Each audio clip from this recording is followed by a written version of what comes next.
Right, now, U.S. President Donald Trump has signed a one-year extension of the African Growth and Opportunity Act, AGOA, bringing South Africa back into the fold until December 31st. Now, while the news does provide a temporary lifeline, the atmosphere in South Africa is far from celebratory.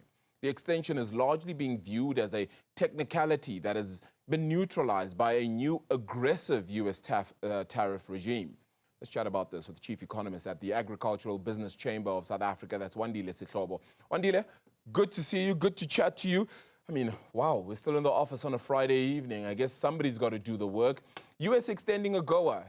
Why is it not necessarily the best of news? I would say, Arabile, we have to view it in two ways. Sentiment-wise, it is good because it signals that there's still a good ongoing conversation between the two countries. Because had we not been included, who knows, the sentiment may have been much more negative. But I think if you're running a business, you ask yourself then, what is the actual benefit of this? Because the Liberation Day tariffs, which were just at 30%, across all goods coming from South Africa. Those they pretty much neutralize the benefit of AGOA, because remember, AGOA was taking away the tariffs which were there, which were around on average 3.4% and bringing us to zero. Now then we are still remaining at 30%. If we were excluded, we would have been at 33%. And I think it is on those bases where people are saying 30 and 33 pretty much looks the same, and they're saying we note it, but there's nothing much to celebrate. But I think sentiment-wise, we can perhaps maybe take a bit of a breather and welcome that part. Yeah, very interesting actually, because I think a lot of people look at it and just wonder whether it would help in many different ways. It's a 30% tariff compared to competitors like China, Peru, face closer to 10%. Then can AGOA alone possibly offset some of this disadvantage? Or is a bilateral trade agreement the only way to solve South Africa's issues at this point in time? I think a bilateral agreement is something that would help us here, Arabile. And you and I will remember this. Some time ago, 2014, there were conversations at that time when it was a period for a renewal of AGOA. And the nature of the conversation at that time was that South Africa's economy has progressed quite a bit from when we started. We were now sitting at what we called the upper middle income country. And we are supposed to graduate out of AGOA and find ourselves in some form of an agreement. And I think the case that South Africa was putting forward was that, okay, include us, and then we'll begin thinking about how do we transition to something that will be more of a bit of a bilateral agreement. And of course, there were SACU complications and the other things in between that, which is the neighboring countries that we negotiate trade deals alongside, whose economic structures are quite different than South Africa and the rate of progress. Yeah. But I think with all of that considered, what would be beneficial to South Africa now is if we push ahead and get a bilateral agreement with the US, and it buys us longevity as well. Yeah, it's very interesting because on the other side, we've just had the DTIC Minister, Park Stow, heading over to China, actually, and he's looking for agreements there. It may not necessarily be in agri, but it is looking out for those other markets in which we can play in. Overall, how can we fix this? And what does it mean then for us overall? I mean, you've got some products, oranges, macadamia nuts, fruit juices. They all benefit from some exemptions, but you have grapes, wine remaining heavily penalized. Which sectors do you think stand to gain the most from this extension, even if it is just for a year? And which ones then do remain vulnerable? I think the ones that are gaining the most is exactly what you've just highlighted now. If you are in oranges, macadamia nuts and fruit juices, you benefit. But if you are any product outside of that, until the US changes the product category that they are providing exemption, then you face a bit of a difficulty. And Arabile, a quick point on something that you mentioned here in passing, which is that of China. Because remember, our agriculture exports to China today, with all of the tariffs that exist there, they are almost twice to what we send to the US.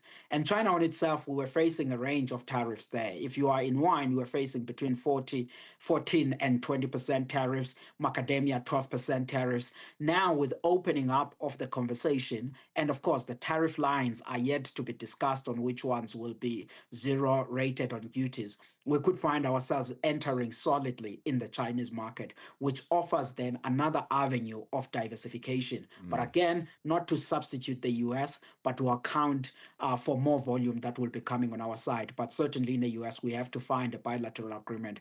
Otherwise, we will stick to a place which is difficult to compete with the Peru and Chile and many others that you rightly mentioned that they face far lower tariffs relative to South Africa. Yeah, I mean, what is it? US accounting for 4% of South Africa's agricultural exports. Is it worth all the effort? And I'm not saying because the US is not significant or important anymore, but because of what we're getting in return, all these tariffs, all the fights, etc. Is it worth putting all this effort in for our agri sector? Or does the uneven terrain create an investment climate in our own agricultural sector, which then doesn't help us much? It doesn't make it grow. I think, Arabile, looking at it from a national perspective, the point you are raising is valid.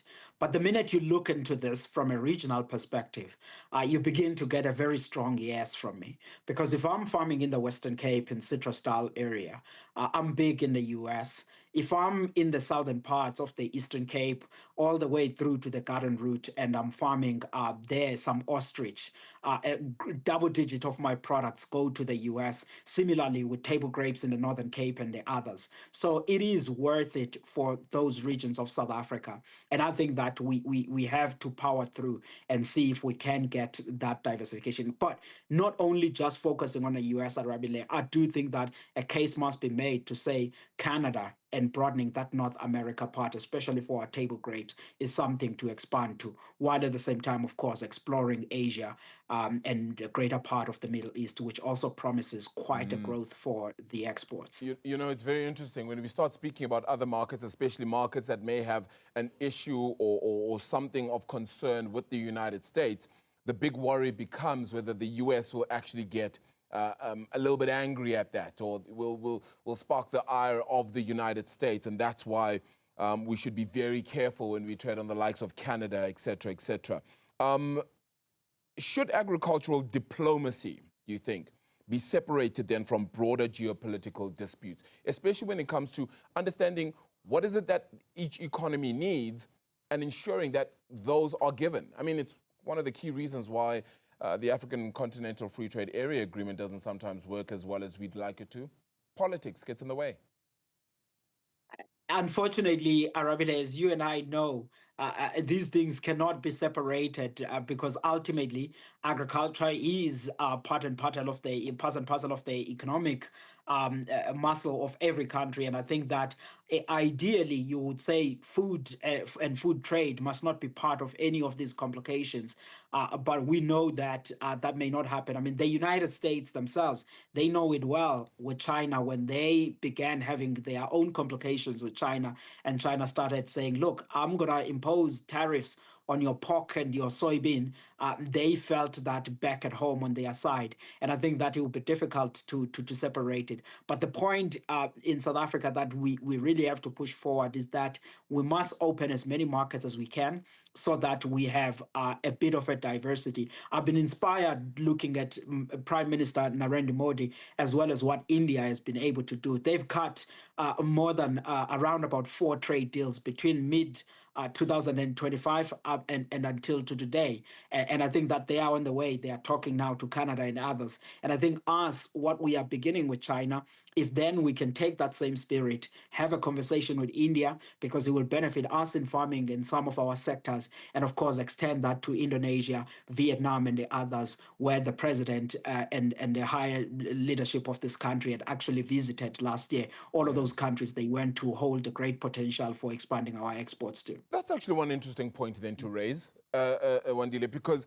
if we're speaking about how we know the need, we know our agricultural sector will need these markets, it'll need all these spaces, and considering what you've just spoken about with regards to India and its Prime Minister Narendra Modi and the deals that have been able to be cut by that country in the short space of time, are we aggressive enough in looking for alternative markets, or are we still really not being sure-footed about the direction in which we're aiming to go to, making sure we don't anger certain parties, etc.?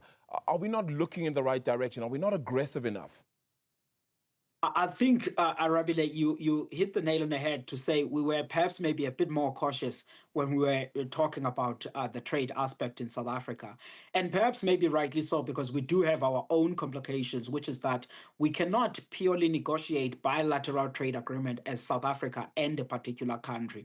We have to be going as a bloc, the Southern African Customs Union. And sometimes I get a feeling that the likes of Botswana, Namibia, do not share the same enthusiasm as us on South Africa on broadening export markets. And I mean, I'm not making this up in a sense that I've seen them blocking products from South Africa to their markets. And I think that we don't always share the same urgency. And that slows us down. And I think that looking at ourselves in the region and say, do we still need the Southern African Customs Union if we have the African Continental Free Trade Agreement that already provides a cover?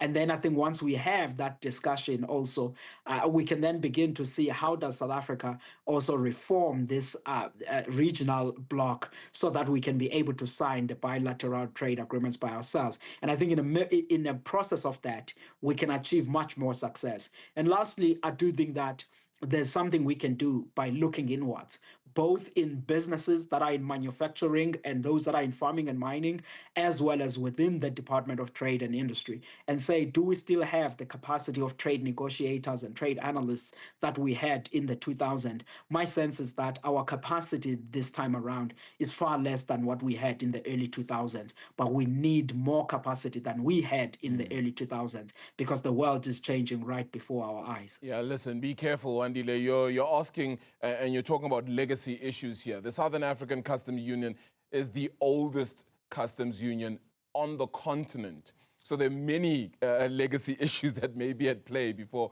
we let go of that one and how it works. So a lot of appeasement still needs to happen. Just as a final question, looking beyond AGOA, what lessons should South Africa perhaps draw on about building resilience in its own agricultural export strategy? Is the key to focus on value-added products, regional integration perhaps within Africa, which is the African Continental Free Trade Area Agreement and maybe even SACU, as you made note of, or pushing harder for those bilateral agreements with major economies, as we've also made note of?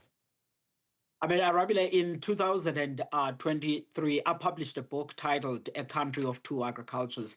Half of that book, I was actually focusing on trade. And the point that I made was that we perhaps are reaching some level of saturation within the African continent as South Africa in terms of exporting. And for a whole range of reasons, the demand, the taste, the incomes, the infrastructure, there were a couple of constraints for the near term. Long term, sure, that's something to look at. But to your question then as to where should we be looking at, I'm more optimistic on the broader Asia, the broader Middle East as the immediate to medium term, then medium term to long term, then the African continent aspects begin then to pay quite well for us. And we need these export markets because we cannot expand agricultural production in South Africa without looking at broadening exports, because already we are exporting roughly half of what we produce. So if we produce more without exporting more, then that begins then to weigh on their farming profitability and ultimately the jobs and all the sustainability of our farming sector. But overall, very optimistic about the farming, the jobs, and all the good things that can come out. But trade is priority alongside biosecurity. Third book coming out soon?